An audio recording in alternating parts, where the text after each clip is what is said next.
Yeah, so some of the books that I'm thinking about are things like Aldo Leopold's Sand County Almanac, which is a beautifully written rhetorical piece on how he lives his life in a farm in Wisconsin. I think it was published in the 40s. So this is a man who really was in tune with his backyard, with the stands of wood, the copse that we call it, near his farm, all of the small creatures that lived around his farm and lived off the land, and how he was impacting them and how they were impacting him. And it's actually very poetically written.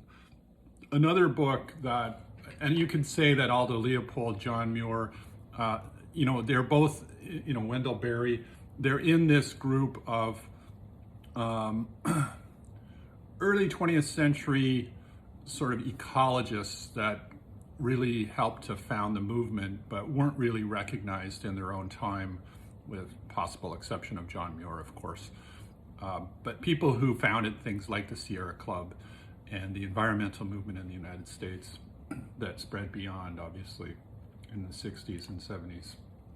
Another great book is The Omnivore's Dilemma, which really gets into, the problems with large-scale farms and food processing. The whole idea that we have this notion of food processing and that's an industry is a fascinating subject in its own.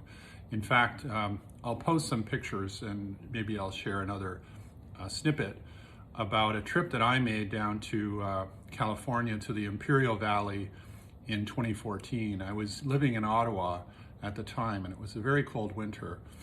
And I decided that I just wanted to get out and go somewhere warm. So I cashed in my Aeroplan points and I got a first class ticket from Ottawa to Phoenix. It was either Phoenix or San Diego, it didn't really matter. I just wanted to get as far south as possible because it was so cold. And I rented a car, ended up in Phoenix because that's where the easiest flight was from Toronto. And strange that there are no direct flights from Toronto to San Diego. That was something that was odd to me. But anyway, ended up in Phoenix, drove across the desert in March, went to Sedona, which is very nice, of course. But then I drove southwest, and I ended up in the Imperial Valley, which is a fascinating place, not unlike the Great Central Valley of California. But the Imperial Valley it's a bit smaller, but there's so many environmental issues, ranging from the Salton Sea to the diversion of water for irrigation from the Colorado River, that just boggles the mind. The scale of the monoculture in the Imperial Valley is phenomenal. It's disturbing, actually. And I was, first of all, enamored by the beauty of it, the fields and fields and fields of green that were kind of sprouting out from this valley, this flat valley that was obviously really a desert, but it was all irrigated from the Colorado River. And as I was driving through that space, it just occurred to me that there was only one crop and that there were very few waterfowl, very few insects. Everything was well controlled, and this was supposed to be nature, and I just couldn't wrap my head around that this is the price that we're paying for the convenience and the cheap cost of our daily groceries. So these heads of lettuce that get harvested in the Imperial Valley or the Great Central Valley in California come all the way up to Ottawa, come all the way up to Toronto by truck. It's the interstate highway system that makes this possible.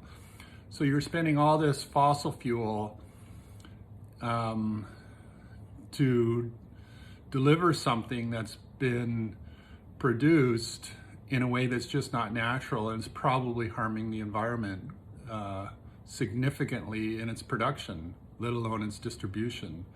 All the use of pesticides, all the use of concentrated chemicals, not that all chemicals are bad, but just the concentration of them I think are bad. And that's the definition of toxicity, if you look into it, is just a concentration of chemicals. It's not that the chemicals alone are bad. They exist in nature for the most part. But just the price that we pay, the burden that we're placing on the planet that we live on our environment to do what? To get a cheap head of lettuce that's the same as your neighbor's head of lettuce, that's the same as the head of lettuce that's used in the local McDonald's. I mean, we can't tolerate variety. We have to have perfect food. It has to be cheap. It has to be under 99 cents, or there's an uproar, That's just not sustainable. It's not healthy either. It's not sustainable in the long run, and it's not healthy in the short run. There's just something weird about that. And that's where the policy and the abstract notion of agriculture or food processing and delivery distribution contradicts the other level of what's happening to the individual organism, be it the consumer as an individual person, or the plant as an organism, or the insects that are supposed to survive beyond our generation. So I'll post some more stuff on that. I thought that was a fascinating trip, and that really, to me, mixes together politics, advocacy, ecology, environment, and sustainability. So stay tuned.